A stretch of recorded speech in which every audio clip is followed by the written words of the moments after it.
Professor De Smet, you of course specialize in Ismaili philosophy and Ismaili thought, as well as Druze history, Druze thought.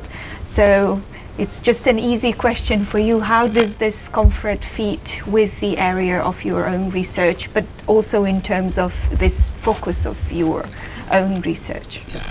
In fact, the topic of the conference is at the core, at the center of my research on Ismailism, because I started studying Ismailism as a philosopher, because I have a formation in ancient philosophy, and so I was interested in the way Greek Neoplatonism was transmitted and adapted in the Muslim world.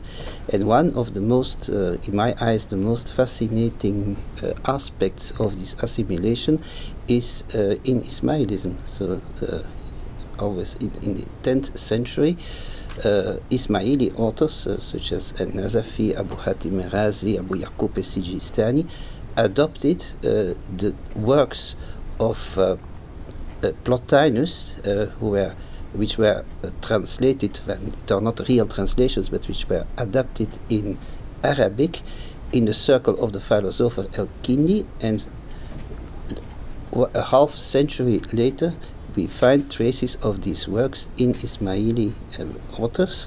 But these Ismaili authors used Neoplatonism in order to build a worldview which is part of their religion, because their conception of God, their conception of the formation of the universe, their conception on the human soul, on salvation, is rooted in this Islamized Neoplatonic tradition.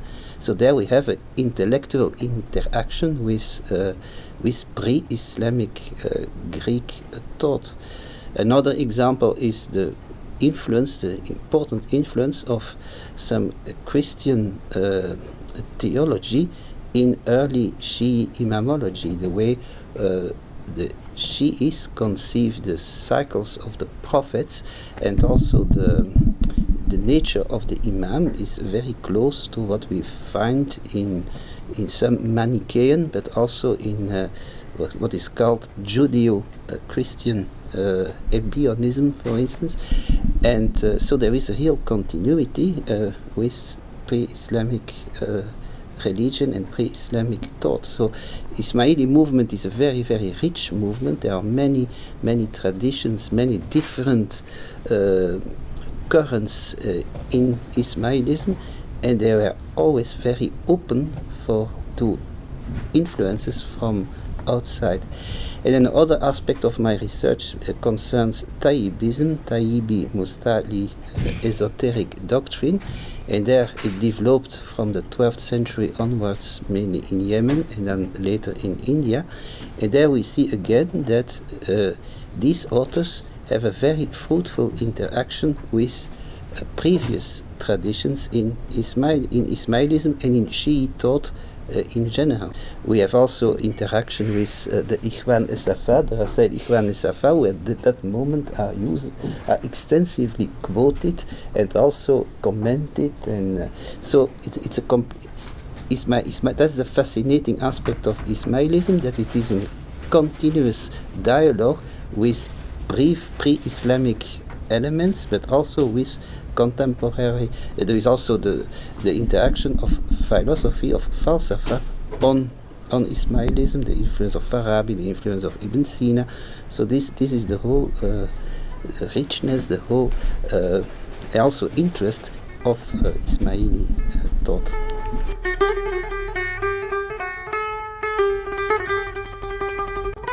Ismaili studies are a relatively young discipline, so it's a field of research starting after the Second World War.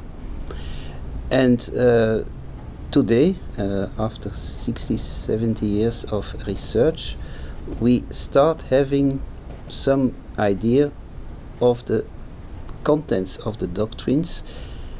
Many texts are made available also through the initiative of the Institute of Ismaili Studies in reliable editions, in translations. So now we can start working at the other level, trying to understand the formation of this thought and also the influence of other, the continuity between different currents and movements within the Shi'i tradition and within Islam in a broader context.